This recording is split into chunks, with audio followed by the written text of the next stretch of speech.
Hey guys, welcome to my channel, Morten Aastad here.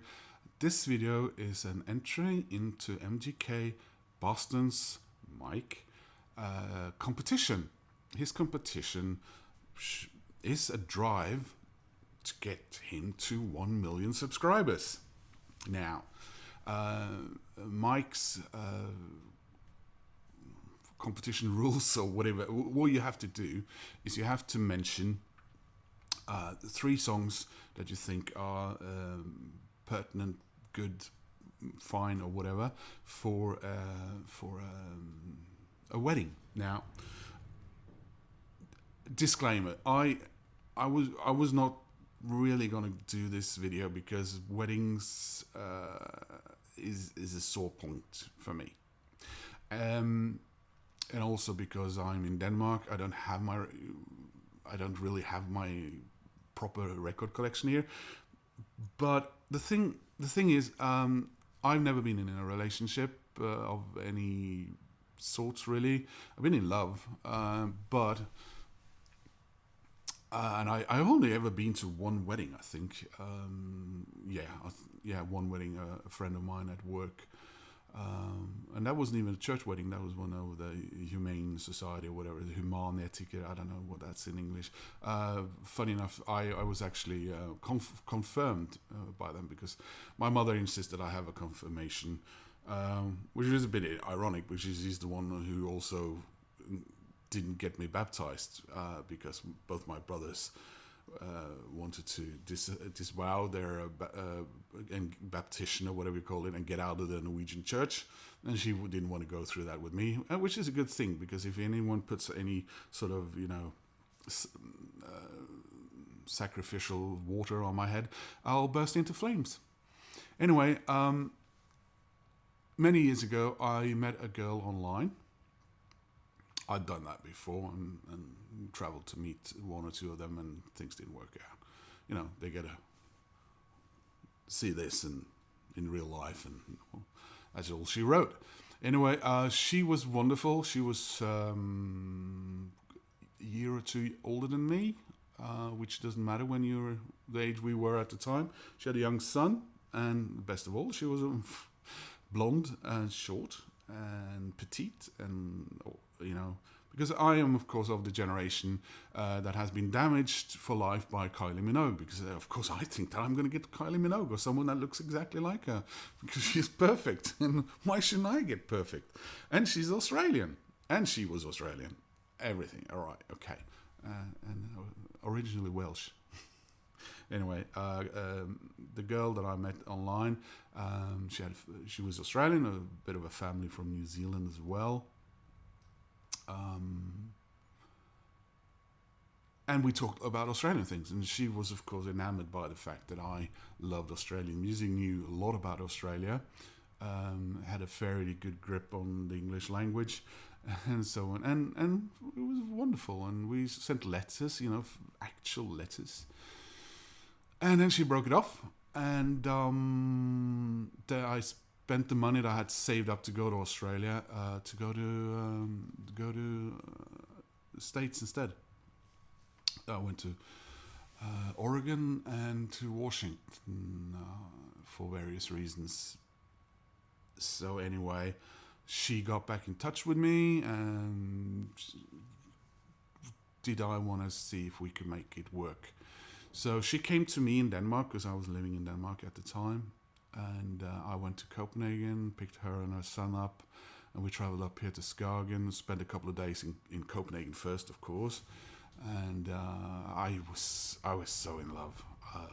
She was wonderful, and her kid was great as well.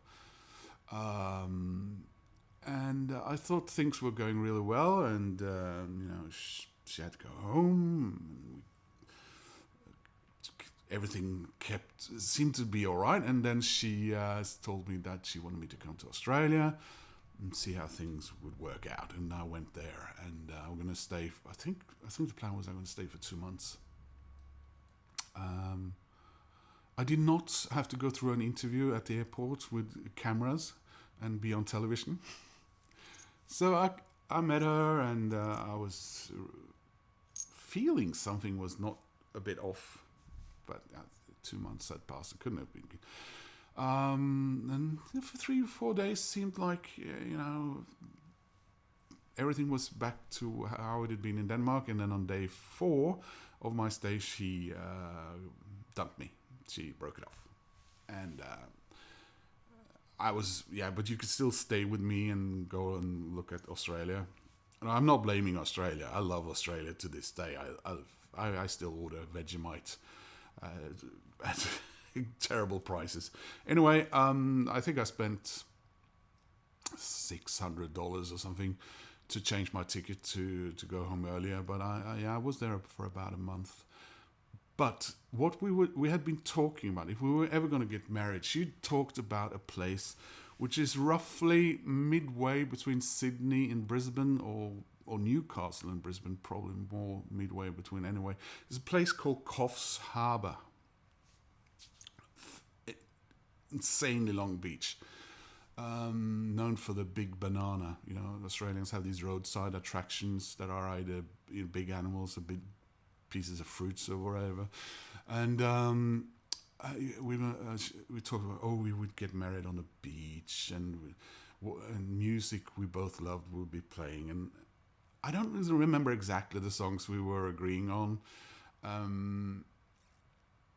But of course, there's not a week where I'm not thinking about her since. And because I went back to Denmark, and I never came close to anything like that again, even remotely. But the music that they're playing, it says nothing to me about my life. No, I'm not going to sing Hang the DJ. So these songs are probably not good for a wedding reception or whatever, but this is songs that we thought somehow would be playing in some capacity if we were going to get married. Another disclaimer. This is song number 1. I'm cheating. Oh my God, no. I'm in Denmark. I can't show this record because I don't have it here. I have it on CD. I was actually going to order it on vinyl because it came out in Australia on vinyl, I think for the first time last year. But it's only available through Warner Australia.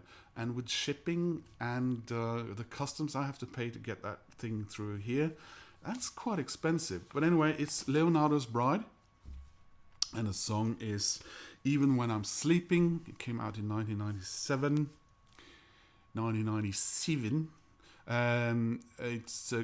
I think it got to number 4 on the Australian charts. And it's been voted several times one of the 30 most important songs in Australia. Been covered by a lot of people. Now, I've actually heard the song played live because when I was with her in Australia, we attended a concert at the Domain, which is the park behind Mrs. McGovern something's chair, or the Sydney Opera House and the Governor's building. There's a big park. There was an outdoor concert, and we were there to see Neil Finn, but they were playing ahead of him. And I remember, the sun was setting, and when the music started, these huge dachshund-sized bats flew over. And I wrote to them after, when I came back to Denmark, and told them of my experience in sort of a philosophically poetry type way. Love Lost and seeing them, and her singing on the stage this song that we had been listening to for a couple of years at the time. And they wrote back, and she wrote, the singer wrote back. Unfortunately, that was on my Yahoo Mail, which is now long gone. Next song, we both loved Neil Finn and Crowded House, and their precursor, is that a word? Split Ends. And this is a song that means a lot to me, that I really love. It's Message to My Girl from Split Ends, from the not the last but the previous album, Conflicting Emotions, a record which Neil Finn more or less did most of the work for, because Tim had started a solo career and couldn't really be asked to do much. And the next and final Split Ends album, he had left the band. But a beautiful song, Message to My Girl. And I thought many times I would send a message to my girl, but she moved on and had another kid and all that stuff. Yeah. Anyway, last song, an Australian classic. This is Hunters and Collectors. This is Collected Works. Yeah. This is a compilation album. It was bought at Music Front, which is a record store in Newtown in Sydney. It contains a song called Throw Your Arms Around Me. And it's a beautiful song. It's been covered by a lot of people. Not least Crowded House, who did it a lot. The bass player in Crowded House, Nick Seymour, is the brother of Mark Seymour, the singer in Hunters and Collectors. But if you want to hear a much better version of it, because Hunters and Collectors are best live. Their studio albums are, you hear the studio albums after hearing them live and you go, meh. But the live albums are fantastic. This is Living in Large Rooms and Lounges. And it's also there, as you can see. Throw Your Arms Around Me. Beautiful, beautiful song. And price, if you live in the Boston area, is one of Patty's, his wife. Apparently wonderful cheesecakes. I don't know if some radius around Boston. I'm pretty good with geography and the United States, and as you can see, Boston is, even though I unfortunately haven't been there, close to my heart. But if it's close enough for people in Rhode Island to compete, I don't know if they want to take the drive. Why Rhode Island? Why not? For other people who are obviously far away, and the cheesecake will deteriorate if they're sent when they win the competition. There's a $50 Amazon gift card for the winner. Now, don't worry about me. I'm all right. If you feel down, blue, and wanna get back in the